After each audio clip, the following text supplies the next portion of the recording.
আছেন গণতান্ত্রিক অগ্রযাত্রার পথিকৃৎ বিএনপির সম্মানিত চেয়ারম্যান জনাব তারেক রহমান, আর উপস্থিত আছেন কার্যনির্বাহী কমিটির সম্মানিত নেতৃবৃন্দ, বৃহত্তর ফরিদপুরের ধানের শীষের প্রার্থীবৃন্দ, আমার প্রিয় ফরিদপুরের সদর আসনের জনগণ সহ বৃহত্তর ফরিদপুরের সকল নেতাকর্মী এবং জনগণকে সালাম এবং শুভেচ্ছা।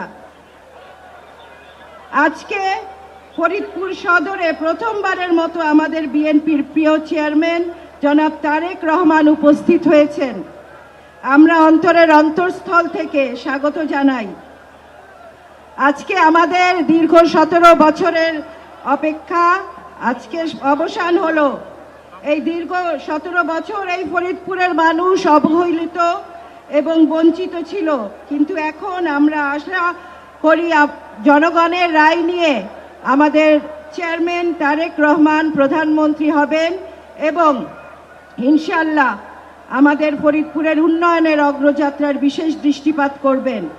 বিগত সরকার ফরিদপুরকে বিভাগ করবে বলে অনেক তামাশা করেছে ফরিদপুরবাসীর সাথে।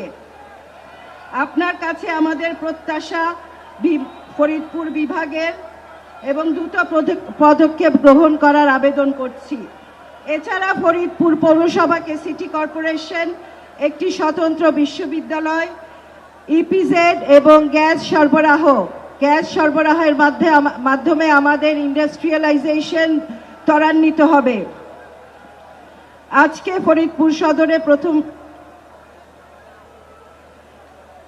আরেকটি আমাদের যেই আবেদন আছে, যেই দাবি আছে ফরিদপুর মানুষের প্রাণের দাবি, দ্বিতীয় পদ্মা সেতু।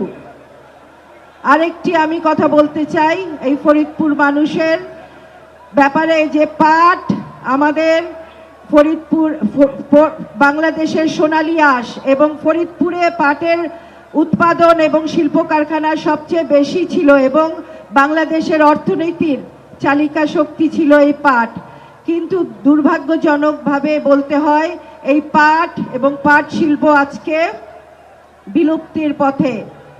তাই আমি চেয়ারম্যানের দৃষ্টি আকর্ষণ করতে চাই, এই পাট শিল্পকে আমাদের বাঁচাতে হবে। এই পাট রক্ষা